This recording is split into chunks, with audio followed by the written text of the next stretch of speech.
Pero bueno, gracias a Dios. Qué buen tiempo el Señor nos ha dado. Um, y bueno, todo el Señor lo arregla. Él sabe por qué de todo. Y nada más, esos 5 minutos que tomó el pastor, a mí me fue de bendición. Y ojalá que usted aproveche. ¿Sabe? Tomaríamos tanto más provecho de tantas cosas si nuestro corazón estuviera donde debe de estar. Y nomás ese brevecito tiempo hay un montón de cosas que ya... ¿sabe? ¿A cuántos aquí tú sinceramente puedes decir, el Señor me ha hablado en estos días?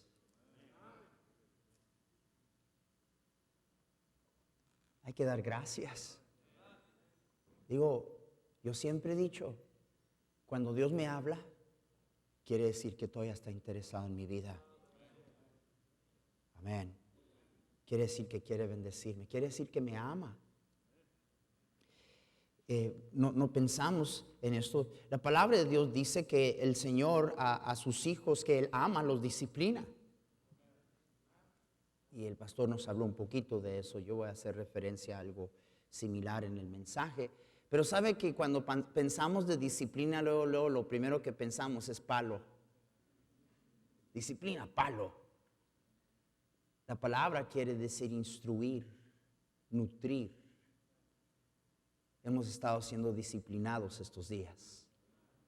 El Señor nos ha instruido, nos ha nutrido. Amén.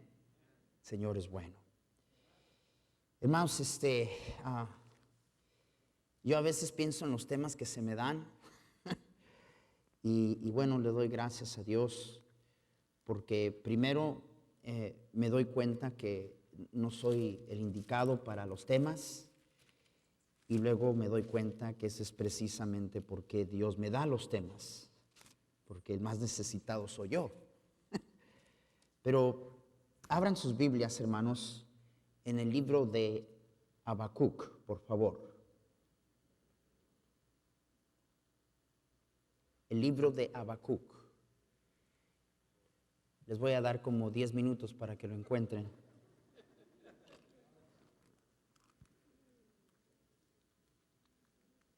Hermano, dígale a su esposa que le ayude, ya que ella lee más Biblia que usted.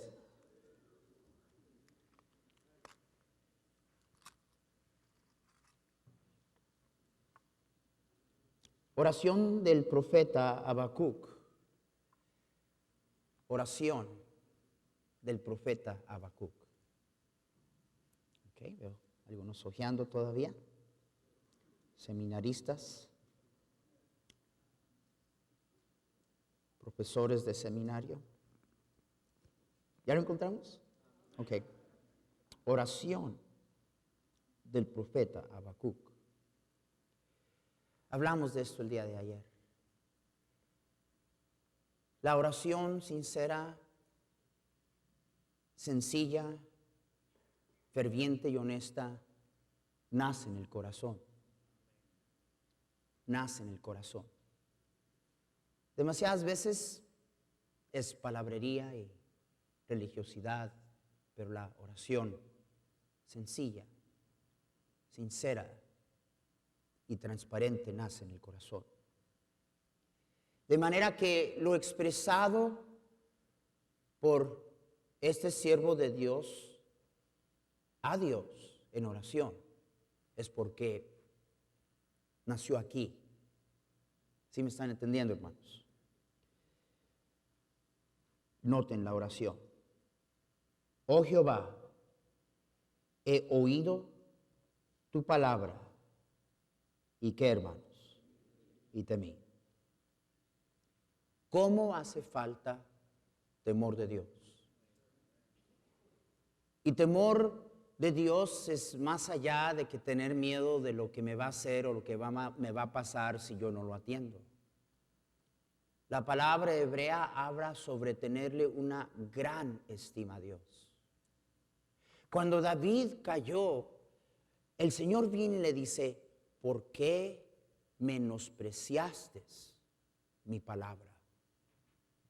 Llegó a un momento David en que ya lo que Dios decía a David no le era de mucha importancia. Y aquí dice el profeta: he oído tu palabra y temí. Palabra de Dios se expone, se predica, se enseña semana tras semana, mes tras mes. Conozco a la mayoría de los siervos de Dios aquí, fieles, sanos en doctrina. Y no hay ese efecto. No vemos ese resultado. Su oración: oh Jehová, aviva tu obra en medio de los tiempos. En medio de los tiempos, hazla conocer. En la ira, acuérdate de misericordia. Vean la oración de este siervo de Dios. En primer lugar, está consciente de los tiempos. Y hay tantos de nosotros que, más, yo no soy un pesimista, yo sé cómo están las cosas. No, yo no sé si nosotros lo entendemos, pero este país donde nosotros vivimos está en un crucero ahorita mismo. Estamos a punto de ver no sé qué, hermanos. Y es serio, bien serio. Y vaya que hay algunos que en pesimismo dicen: ni modo, ya no hay remedio. Cruzamos una línea. Yo no sé, es posible. Pero no obstante lo sucedido, no obstante los tiempos y los tiempos en que esta oración se elevó a Dios, él seguía creyendo que Dios, no obstante la situación y tan malos que estuvieran los tiempos, Dios podría todavía enviar avivamiento. Yo lo creo y yo lo sigo creyendo. Y luego le dice: Señor, no solo te pido que lo hagas, quiero que lo hagas de tal manera de que todos lo conozcan, que todos lo sepan. Amén. Mire lo que dice: en medio de los tiempos, hazla conocer, que se conozca. Y luego le expresa a Dios que él entendía la condición en la que se encontraba el pueblo de Dios y la nación. Él lo entendía. O sea, pidiéndole al Señor esto, le dice: Señor, yo sé que si hay algo que nosotros merecemos es tu ira, no tus bendiciones. Si hay algo que merecemos es tu disciplina, es tu castigo. Nos hemos apartado de ti. Pero Señor, o sea, él reconoció el estado en que se encontraba el pueblo de Dios. Y le dice: en la ira que justamente merecemos, acuérdate de la misericordia. Aviva tu obra en medio de los tiempos. Padre mío, gracias por este tiempo y mi Dios, una vez más aquí enfrente se encuentra un hombre vil, pecador, sucio, inclinado al mal, inútil. Gracias, Señor. Gracias porque la obra que se hace en el ser humano es tu obra. Y Señor, te pido que hagas precisamente eso. Obra en mi corazón, en nuestros corazones. Y llévanos a todos de aquí creyendo no solamente que puedes reavivarnos, sino que quieres reavivarnos. Y tener una hambre y una sed tan grande de verlo en nuestra vida personal, que veamos tu gloria y tus misericordias y tu poder palpable y que todos conozcan tu mano poderosa cayendo sobre tu pueblo de una manera obvia, Señor. Padre Santo, solo tú puedes hacer eso. Te lo pedimos en el nombre de Cristo. Amén. Podemos tomar asiento, hermanos. La palabra avivar, la palabra chayah, habla de mantener con vida, de impartir vida, de dar vida. Vida procede de Dios. Vida proviene de Dios. Solo Dios es el autor de vida. La palabra de Dios nos dice que desde el principio Dios hizo al hombre un ser viviente que era solo barro y lodo. Pero el Señor sopló en la nariz del hombre el aliento de vida y así fue un ser viviente. Dios es el autor de vida. Vida viene de Él. Qué importante es nosotros primeramente entender que si habrá avivamiento, hermanos míos, Él es el único que lo puede dar. Esta vida, nosotros la conocimos como creyentes por primera vez. Yo nunca he visto avivamiento, entonces tú nunca has nacido de nuevo. Todos hemos conocido avivamiento, hermanos.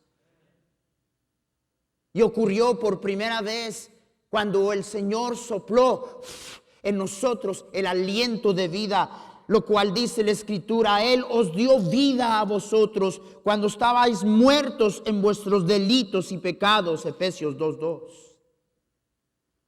Él es el autor de vida. Y veamos que, muy contrario a lo que nosotros pensamos, que nunca hemos experimentado avivamiento, tú sabes de lo que te estoy hablando. ¿Tú te acuerdas los primeros días después de ser salvo? ¿Tú te acuerdas? ¿Tú te acuerdas el sentir que había en tu corazón? ¿Tú te acuerdas de que todo lo que hasta ese momento habías vivido y habías valorizado, tú te acuerdas que todo eso se volvió completamente y absolutamente insignificante? ¿Tú te acuerdas cuando tus ojos y los míos fueron abiertos por primera vez a las verdades de este bendito libro? ¿Tú te acuerdas que en tiempos pasados cuando decían, la Biblia yo la leo pero no le entiendo nada? El hombre natural no entiende las cosas que son del Espíritu de Dios. Pero dice la palabra de Dios a los carnales de Corintio: Dios nos las ha hecho saber por el Espíritu Santo que Él nos ha dado. ¿Tú te acuerdas? ¿Tú te acuerdas cuando no se tenía, ni preguntabas, iré a la iglesia al culto en la noche? ¿Te acuerdas? Todos, hermanos, hemos experimentado avivamiento y reavivamiento ocurre de la misma manera. Tal y como la obra redentora de Dios y transformación en nuestras vidas comenzó con el autor. ¿El qué, hermanos? El autor. ¿El qué, hermanos? El autor. De esa misma manera, reavivamiento viene de Dios. Es impartido por Dios. No se trata de esforzarnos más. No se trata de fuerza de voluntad. No se trata de determinación intensa. No se trata de voltear una nueva hoja de positivismo.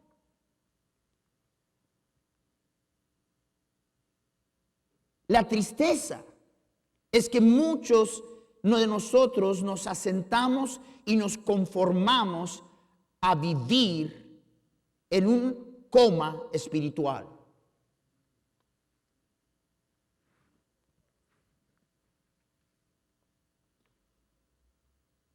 hablamos de vida espiritual, de lo cual el hombre no es y ni puede ser el autor. Vida espiritual que no puede venir por ningún esfuerzo humano. Algo que no se puede fomentar con entusiasmo, con reuniones, con, ¿verdad?, artificiales, programas, procedimientos. Algo que necesariamente tiene que venir de Dios, del cual Él es el autor, porque Él es el único que imparte vida. Esa es la razón que muchos de nosotros nos hemos dado a nomás vivir en el status quo. Tratamos, planeamos. Vea que hay tanta gente que antes venía a esta reunión, ya no está aquí. Quizá ya se fueron a ver dónde descubren otro secreto. Copiamos, andamos detrás de principios y cosas que animen y programas que pongamos en lugar para avivar el asunto en nuestras iglesias. Terminamos yendo aquí para allá, confundidos.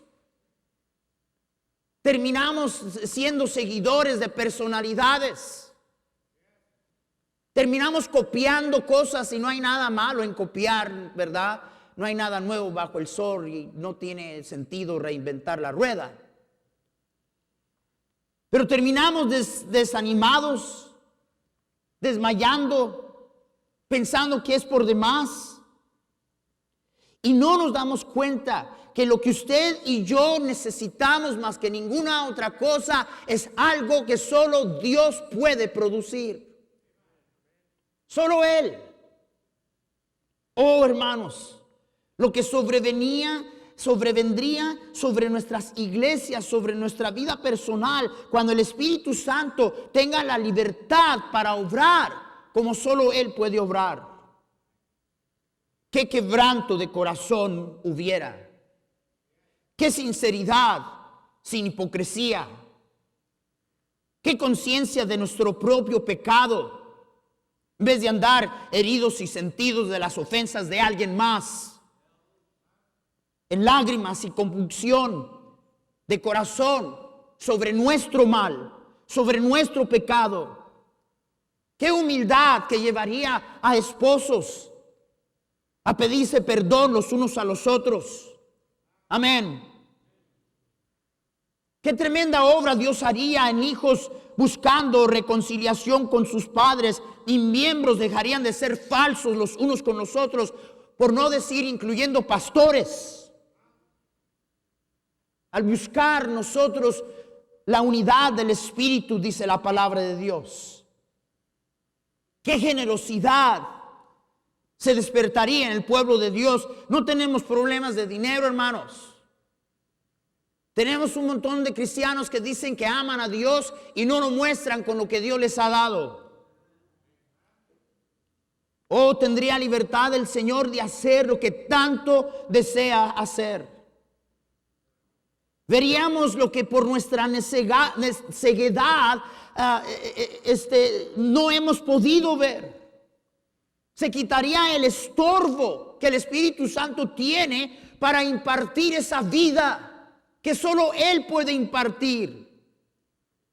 La palabra de Dios dice, pero cuando se conviertan al Señor, el velo será quitado. Porque el Señor es el Espíritu. Y donde está el Espíritu del Señor, allí hay libertad. Por tanto, nosotros todos mirando cara a cara, descubierta como en un espejo la gloria del Señor, veríamos la gloria del Señor. Somos transformados de gloria en gloria, en la misma imagen como por el Espíritu del Señor. Pensamos en términos de avivamiento, que mi iglesia crezca, que yo haga obra más grande, que predique de una manera más impresionante, cuando no nos damos cuenta que avivamiento, hermanos míos, es ver y vivir en la gloria de Dios, y de esa manera, a través del Espíritu Santo, teniendo libertad y estando libre, todas las cosas que lo estorban, nos transformaría a la imagen de su Hijo Jesucristo. Pero es obra que solamente Dios puede hacer. Miren lo que dice la palabra de Dios. Porque quitándose ese velo, se descubre a nosotros. Vemos lo que antes no mirábamos por nuestra conformidad, por nuestra apatía, por las cosas que estorban a Dios, el único que puede impartir vida, del reavivamiento que Él tanto quiere enviar a su pueblo. Descubierta como en un espejo la gloria del Señor, seríamos transformados de gloria en gloria, pero no por obra nuestra, sino por el Espíritu del Señor. No para todo tipo de desorden. Los pentecostales y los carismáticos creen que habla de una libertad donde cada quien hace lo que se le pega la gana. No es libertinaje. No está hablando de que tú y yo tenemos libertad y licencia a hacer. Lo que está hablando de que podemos por fin librar al Espíritu de Dios, que con plena libertad cumpla sus divinos y eternos propósitos en nuestras vidas. De nuevo, esto solo lo puede hacer Dios. Él quiere hacerlo. Él quiere. Segunda de Crónicas 7:14, todo lo sabemos de memoria. Si se humillare mi pueblo. Y creo que entre todas las cosas que se nos dicen allí, y vamos a ver algunas de ellas un poco más adelante, pero haríamos mucho bien, hermanos míos, es subrayar o ponerle un círculo a la primera palabra. Sí. Sí, si humillare mi pueblo. Vamos, el problema no es Dios. El problema no es Dios. Él es el mismo ayer, hoy y por los siglos. Él no está desinformado de nuestra condición, de la condición de su pueblo, de la condición y el estado de tu corazón y el mío, lo que está pasando en tu familia, en la mía, lo que está pasando en nuestras iglesias. Es más, Él lo ve.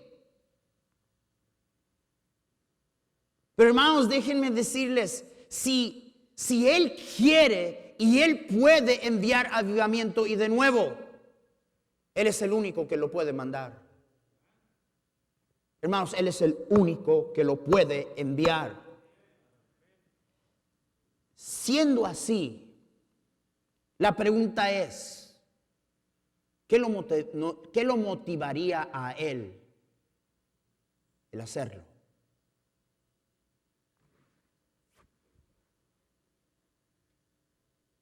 Yo creo que lo primero es poner mucho peso, muchísimo, poner todo el peso sobre el entendimiento que no estamos hablando de algo que yo puedo hacer. Tiene que venir de Él. ¿Él quiere? Sí. De nuevo la pregunta, ¿qué le motivaría a Él el hacerlo? Y vemos en Segunda de Crónicas, como vemos en tantos distintos lugares y ejemplos en el Antiguo Testamento como en el Nuevo Testamento, hermanos, que hermanos, condicional primeramente a que Dios sea motivado, hermanos míos, a enviarlo, es que nosotros lo deseemos. Pero no lo deseamos. Y el problema que no lo deseamos es porque no vemos la necesidad de ello. En otras palabras, hermanos, lo que Dios necesita es que nosotros veamos y reconozcamos primeramente nuestra condición.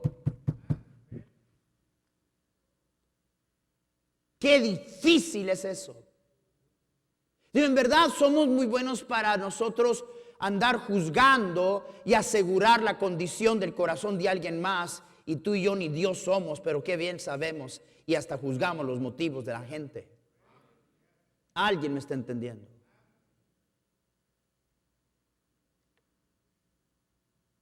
Vean las condiciones que enumera el Señor. Después de que Salomón terminó la casa del Señor y el Señor lo prosperó en todo, el Señor viene a él y le dice de noche: yo he oído tu oración, porque Salomón había orado por la bendición, la presencia de Dios en su pueblo sobre el templo, y he elegido para mí este lugar por casa de sacrificio. Y comienza a hablar como por decir: si ustedes llegaran a encontrarse en estas condiciones, ¿cuáles condiciones? Si yo cerrara los cielos para que no haya lluvia, y si mandare a la langosta que consuma la tierra, o si enviare pestilencia a mi pueblo. Dios diciendo: si tú te encontraras en esta condición, si llegaras a pesar de las promesas que yo he hecho y mi promesa de hacer mi morada sobre este lugar, Salomón, que tú has edificado, si yo cierro los cielos, si no mando la lluvia, si mandare la langosta, si enviare pestilencia a mi pueblo. Ahora, todo esto viene antes de lo que nosotros conocemos muy bien: si se humillare mi pueblo. ¿Sabe por qué el pueblo de Dios no se humilla? Porque no reconocemos nuestra condición. Por eso no nos humillamos. No vemos la necesidad de ello, hermanos. ¿Alguien me está entendiendo?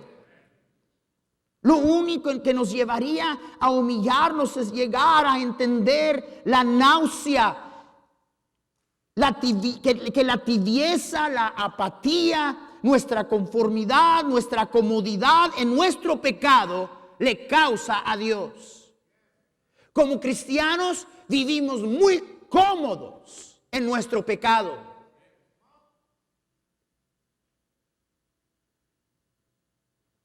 Creo que esa es la razón por la cual nosotros, como dije anoche, hemos decidido en afán en nosotros formar el criterio de lo que es pecado y lo que no es pecado. Porque de esa manera evadimos el tratar con los problemas más profundos de nuestro negro corazón. ¿Alguien me está escuchando? Y la palabra de Dios nos expresa esto un poquito, haciéndonos entender. Déjame decirte cómo a mí me afecta, cómo yo considero tu tibieza, tu apatía, la conformidad a tu pecado. Y peor, el hecho de que tú ni siquiera sepas que estás en esta condición.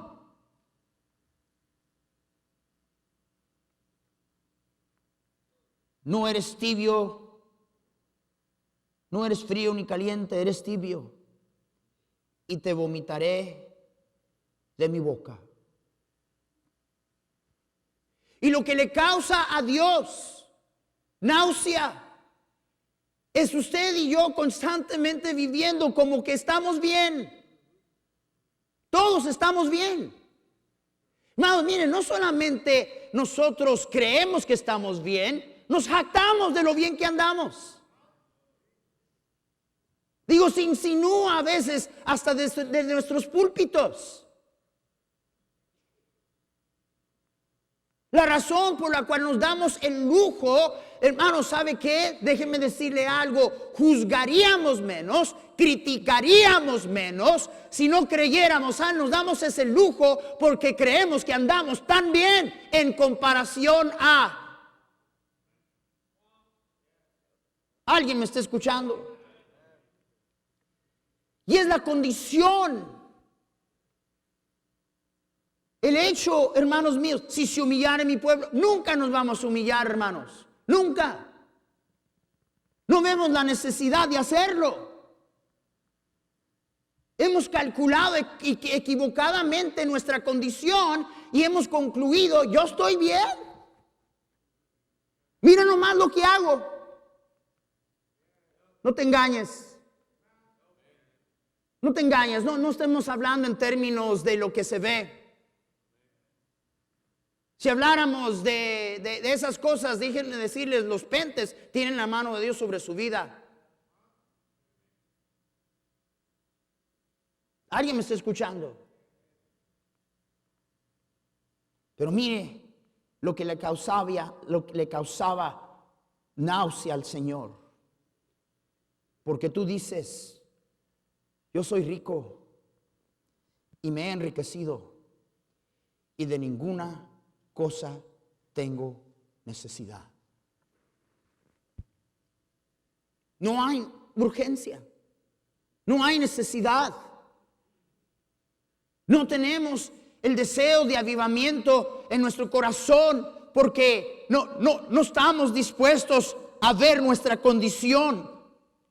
No vemos que estamos necesitados de ello. Cuando Dios que miraba la condición de estos hermanos como ve nuestra condición, dice, y no sabes que tú eres un desventurado, miserable, pobre, ciego y desnudo.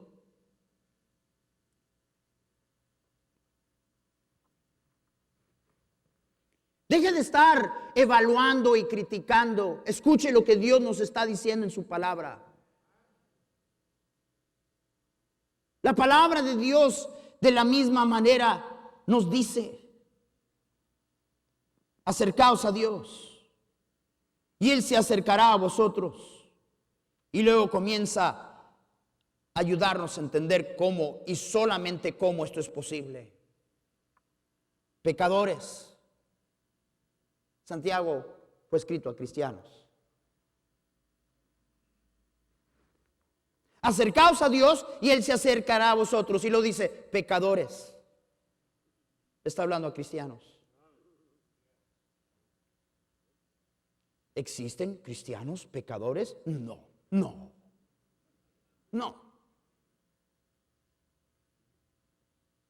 Está, hermanos, Dios quiere acercarse a nosotros. Amén.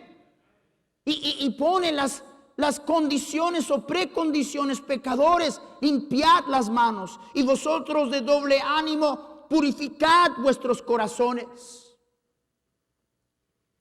Y nos habla con el mismo sentir en que reprendió a la iglesia allá en Apocalipsis, porque dice, deja de estar con tus risas y con tu gozo superficial que proviene de todo lo que tú tienes en la vida, lo que disfrutas de esta vida, lo que está cerca de tu corazón. Afligíos, lamentad, llorad, vuestra risa se convierte en lloro, vuestro gozo en tristeza.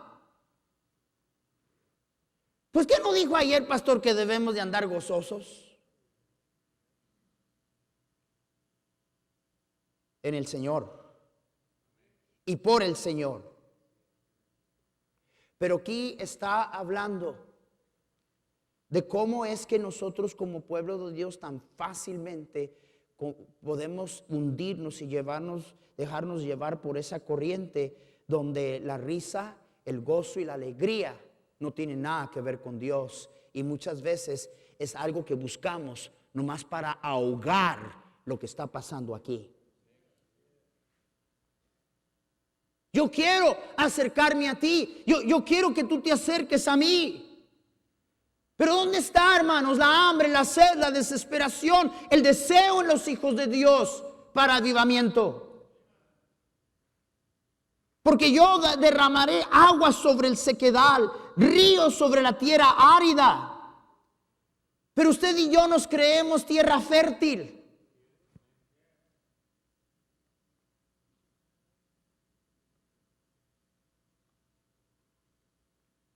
Mi espíritu derramaré sobre tu generación y mi bendición sobre tus renuevos. Si se humillare mi pueblo, nunca llegaremos allí. Nunca. Si no vemos nuestra condición.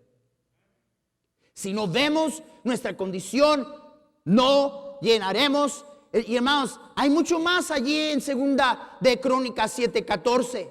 Lo voy a repasar al final, ya nomás de pasadita, porque estoy convencido que el problema número uno es esa primera frase. No hemos ni comenzado, no hemos ni iniciado a motivar el deseo de Dios, el único que puede impartir vida. De nuevo, no podemos nosotros fomentarlo, no es algo que viene por un programa. Dios es el autor de vida, Él es el único que puede enviar la vida que nosotros necesitamos. Y Dios dice, lo primero que a mí me va a hacer interesar en darle vida a mi pueblo es si se humillare. Pero no llegamos allí porque, hermanos, no estamos dispuestos a ver nuestra condición actual. Solo el pensar que Dios se digne.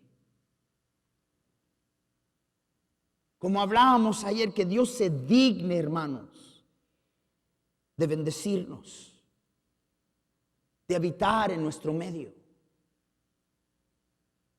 Ayer hice referencia nada más a este texto. Quiero que vayamos allá y lo veamos actualmente. Isaías 57:15. Isaías 57:15 dice la palabra de Dios: porque así dijo el alto y sublime, el que habita la eternidad y cuyo nombre es el Santo. Yo habito en la altura y la santidad, y con el quebrantado y humilde de espíritu, para hacer vivir el espíritu de los humildes y para vivificar el corazón de ¿quién, hermanos?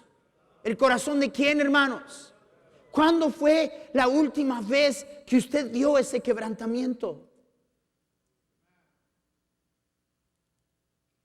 Muy pocos hermanos. Muy pocos hermanos experimentan lo que es vivir con un corazón quebrantado. Pero este Dios que es 3 veces santo dice que Él habita con el quebrantado y humilde de corazón.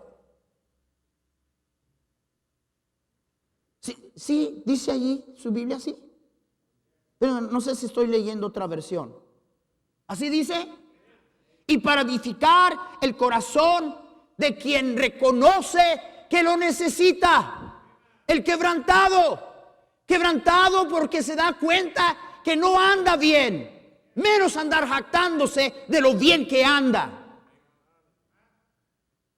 Una mirada fija hacia Él nos quebrantaría, hermanos, nos haría postrarnos ante su santidad y ver qué vil, qué negro, qué orgulloso es mi corazón, qué grande es mi pecado. Que en poco tengo el ofenderle, el desobedecerle y quebrantar sus mandatos y guardar para mí, a mimar aquellas cosas de las cuales Él me ha hablado, pero convenientemente no las atiendo. Si se humillare mi pueblo, si se humillare mi pueblo, si se humillare mi pueblo, no hay nada que atrae más la atención de nuestro Dios que la humildad. Vea que alguien te llame la atención. ¿Cómo te portas? Nosotros los siervos de Dios sabemos que somos infalibles.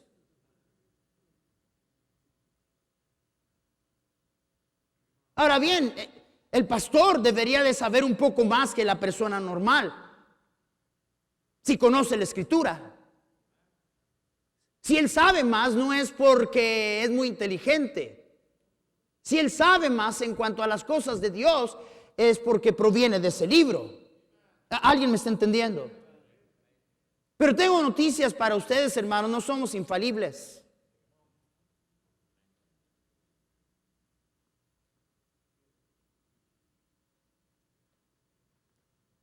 Si se humillare mi pueblo. Esta es la experiencia. Oh Señor, mándanos avivamiento. Oh, úngeme con tu poder. Oh Señor, haz algo grande que todos conozcan que viene de ti. Oh, Habacuc dice, yo sé que no lo merecemos. Yo sé por qué tu ira está sobre nosotros. Pero en tu ira no pudieras acordarte un poco de la misericordia. Creía que Dios lo podría hacer. A pesar de los tiempos y la situación en que se encontraba la nación y el pueblo de Dios. En Isaías 5, Isaías comienza a tirar un montón de ayes. Ay de los avariciosos, ay de los borrachos, ay de los que desafían a Dios, ay de los que a lo malo le dicen bueno y bueno le dicen malo, ay de los sabios en su propia opinión. Y todos esos son ayes, esos ayes son ayes válidos. Pero la palabra de Dios nos dice, en el año que murió el rey Usías, vi yo al Señor sentado sobre un trono alto, sublime, y sus faldas llenaban el templo. Por encima de él había serafines, cada uno tenía 6 alas, con 2 cubrían sus rostros, con 2 cubrían sus pieles, y con 2 volaban. Y en uno en otro daba voces diciendo, Santo, Santo, Santo, Jehová de los ejércitos, toda la tierra está llena de su gloria. Y los quiciales de las puertas se estremecieron con la voz del que clamaba, y la casa se llenó de humo. Entonces dije, ¡ay de mí! Ya no hay de los borrachos, ya no hay de aquel, ya no hay, todos ayes válidos. Pero ve la gloria de Dios. Y no me diga usted a mí que usted ve y ha visto la gloria de Dios con la arrogancia y el orgullo con que nos manejamos la mayoría del tiempo. ¿A cuál Dios entonces hemos visto? Hermanos, es tan alto, tan sublime, tan santo nuestro Dios. No le es permitido al ser humano verlo. Pero indudablemente encontramos en este pasaje, como encontramos, hermanos, en tantas distintas ocasiones en las Escrituras, que cuando alguien verdaderamente ve el rostro de Dios y mira hacia arriba y lo ve a Él. Mao Fernández nos hablaba de esto ayer. La mayoría de nosotros tenemos la vista horizontal. ¿Me están escuchando? Lo vemos al hermano, lo vemos al otro siervo, lo vemos puestos los ojos en Jesús. Una mirada a Él. Y yo no sé de ti, pero yo me desinflo. Se me quitan todas las ganas de decir, pues hermanos, déjenme decirles, yo.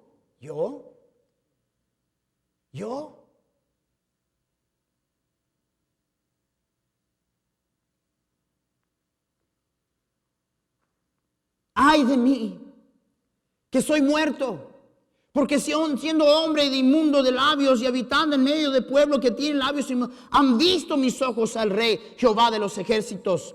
Y voló hacia mí uno de los serafines, teniendo en su mano un carbón encendido, tomado del altar con unas tenazas.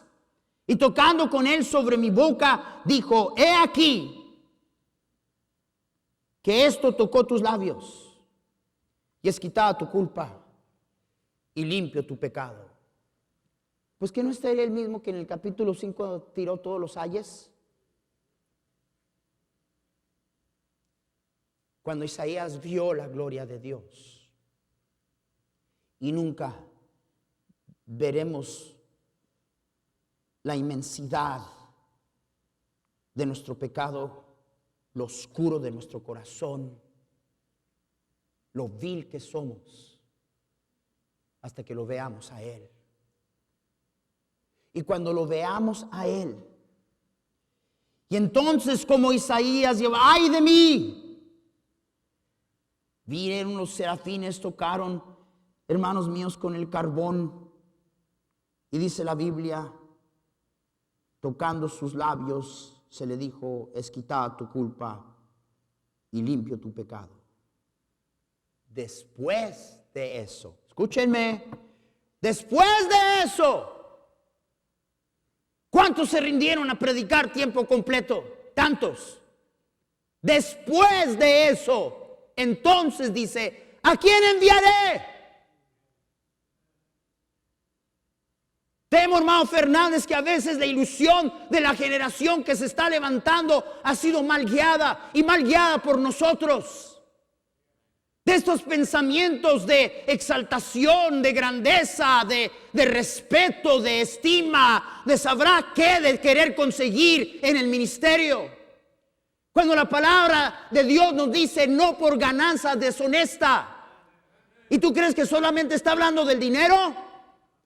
Está hablando de cualquier ganancia que andamos buscando, usando a la obra de Dios. Y aquí la palabra de Dios dice que antes que la pregunta se hizo, ¿a quién enviaré? Y esa pregunta se le estaba haciendo a Isaías, porque Isaías ahora se encontraba en el lugar y en el corazón que Dios lo podía usar. ¡Ay de mí! Y fue quitada su culpa y limpio su pecado. Entonces dice la palabra de Dios que el Señor preguntó, ¿a quién enviaré? ¿Y quién irá por nosotros? ¿Por qué hemos tan mal representado a nuestro Dios? Y vaya que sabe, podemos nosotros bíblicamente, y es debido y es propio, podemos nosotros presentar las verdades de nuestro Dios como se encuentran en las Escrituras. Y en nuestra actitud y manerismo no está representándolo a la vez. No sé si me entendió.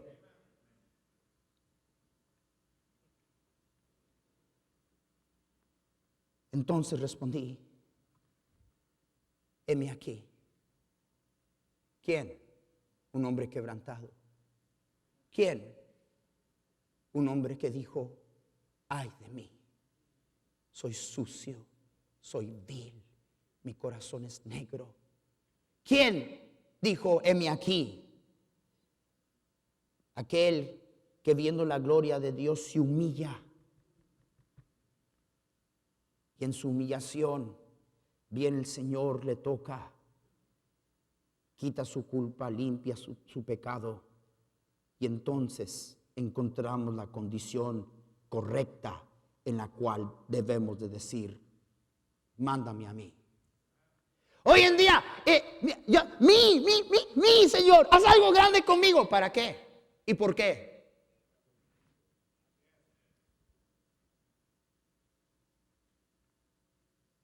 ¿A quién enviaré? Aquí estoy. ¿A qué te mando? Dice el Señor. ¿A qué te mando?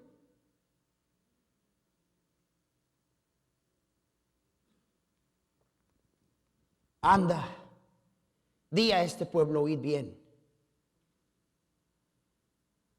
Y no entendáis, ved por cierto, mas no comprendáis qué tremendo ministerio Dios le dio a Isaías.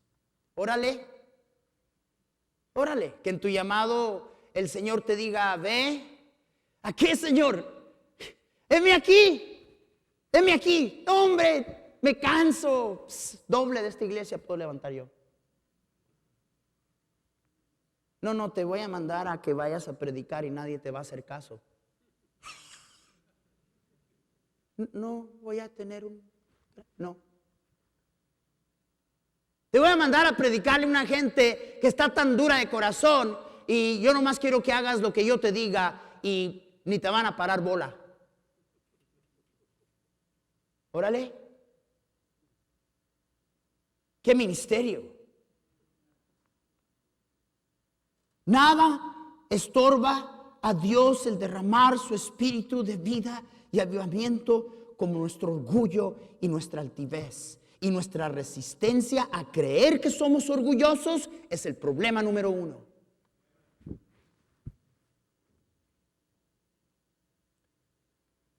Somos.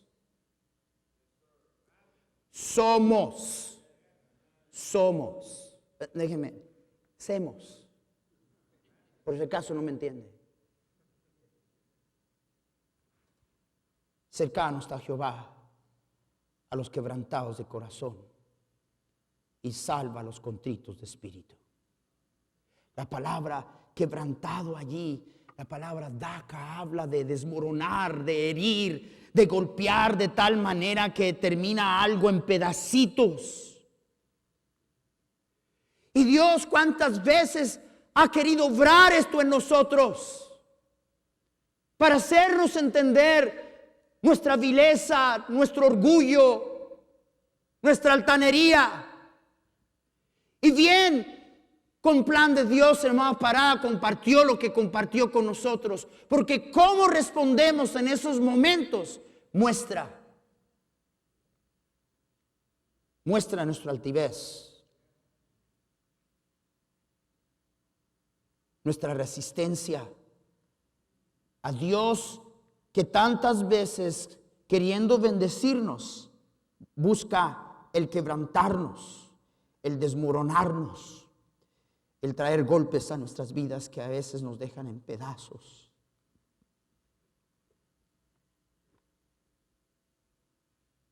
Para que, viendo nuestro estado y nuestra condición, tiremos las manos para arriba y le digamos al Señor: perdona mi orgullo. Perdona mi orgullo tan grande que he sabido hasta cómo disfrazarlo muy bien. Perdona mi orgullo. Que no piensa tan gravemente sobre mi pecado como el pecado de alguien más.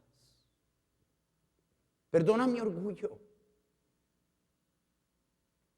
que se olvida que eres tú, y comienzo a jactarme de quién soy, de lo que yo hago, buscando promover mi agenda, mi ministerio.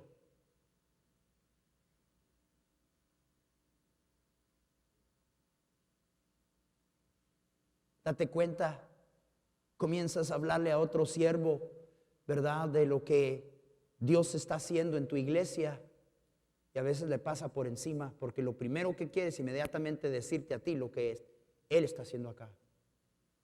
No nos interesa lo de nadie más, me interesa lo mío. Ese es orgullo. Pero resistiríamos esa idea. Determinamos qué vale y qué no vale. Y gracias a Dios por ese varón de Dios allá, Kevin Wen. Y a veces mi orgullo se me mete y me enojo con él. Voy a su iglesia, bautizan 200 en un día y dice: disculpe, hermano Salazar, tuvimos mal día. Mal día. Pero no viene a mi iglesia a juzgarme.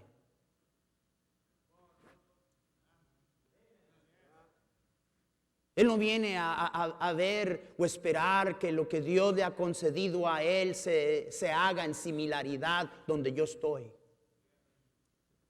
Déjame decirte, cuántas veces, y yo no lo he dicho, ojalá que no se moleste, pero cuántas veces él ha sabido de una necesidad de nuestra iglesia o mía personal, y él lo escucha y lo atiende.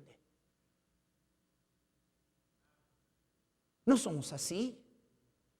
Nuestro orgullo. Si viéramos nosotros, hermanos, el estado nuestro que es tan mal,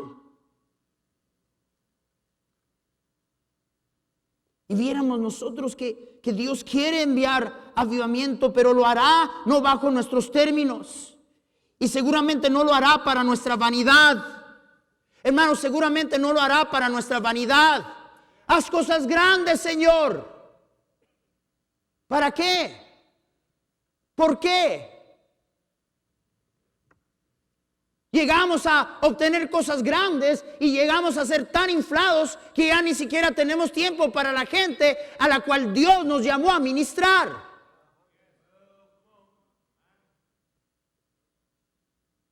Me tiene harta esta gente, demasiado demanda para a qué Dios te llamó. ¿O tenías interés en ellos solamente hasta que llegaras a la cima de donde querías llegar? Dime si no somos así. Discúlpeme, yo soy el único, yo sé. Oh, hermanos, 5 minutos. Hermanos, lo vemos vez tras vez, tras vez, tras vez en las Escrituras. El Señor le dice a Oseas, mas el rey de Judá que os ha enviado para que preguntases a Jehová, diréis así: así ha dicho Jehová, Dios de Israel, por cuanto oístes las palabras del libro y tu corazón se estremeció y te humillaste delante de Jehová cuando oístes lo que he pronunciado contra este lugar y contra sus moradores, que vendrán a ser asolados, malditos. Rasgaste tus vestidos, lloraste en mi presencia. También yo te he oído.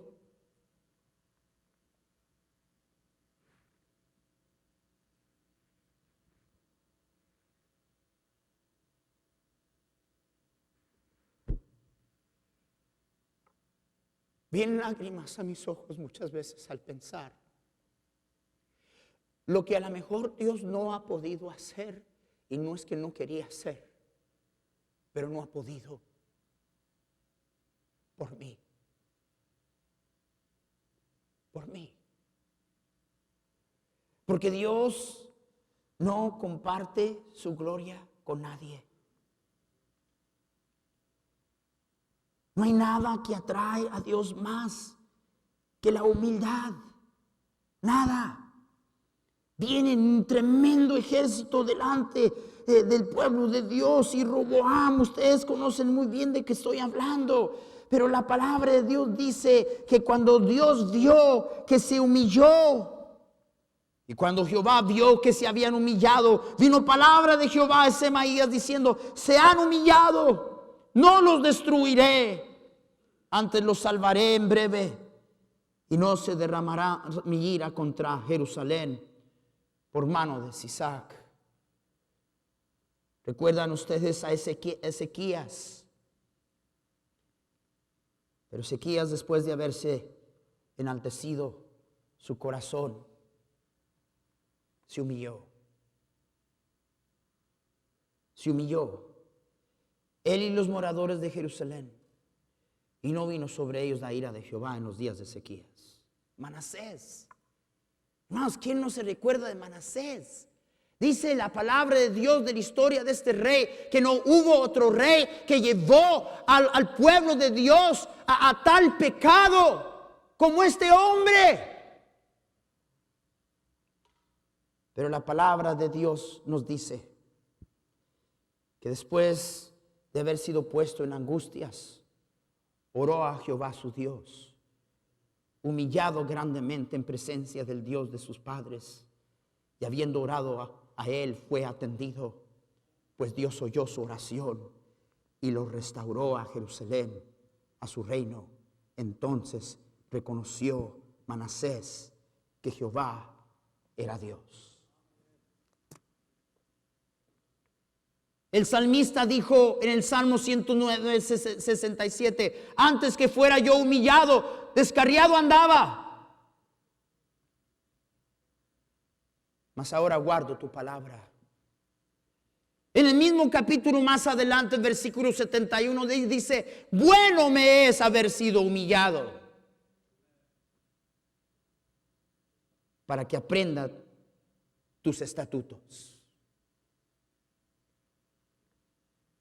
Los sacrificios de Dios son el espíritu quebrantado, al corazón contrito y humillado no despreciarás tú, oh Dios.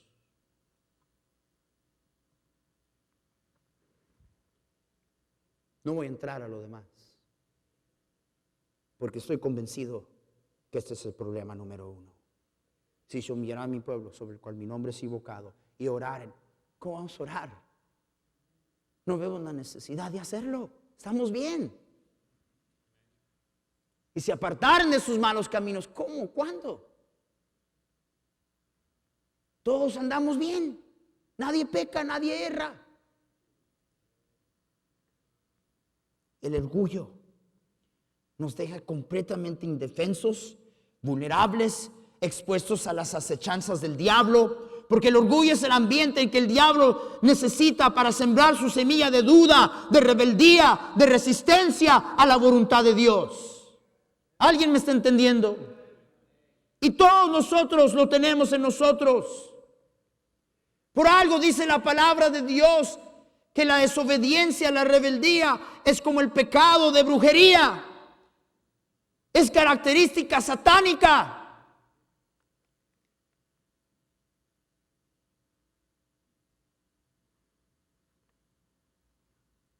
Por eso Dios odia tanto el orgullo, porque el orgullo es lo que nos lleva a la rebeldía, la arrogancia, la altanería. 6 cosas aborrece Jehová y aún 7 abomina su alma. Lo primero en lista, los ojos altivos. Mejor es humillar el espíritu con los humildes que repartir despojos con los soberbios. Dios da gracia a los.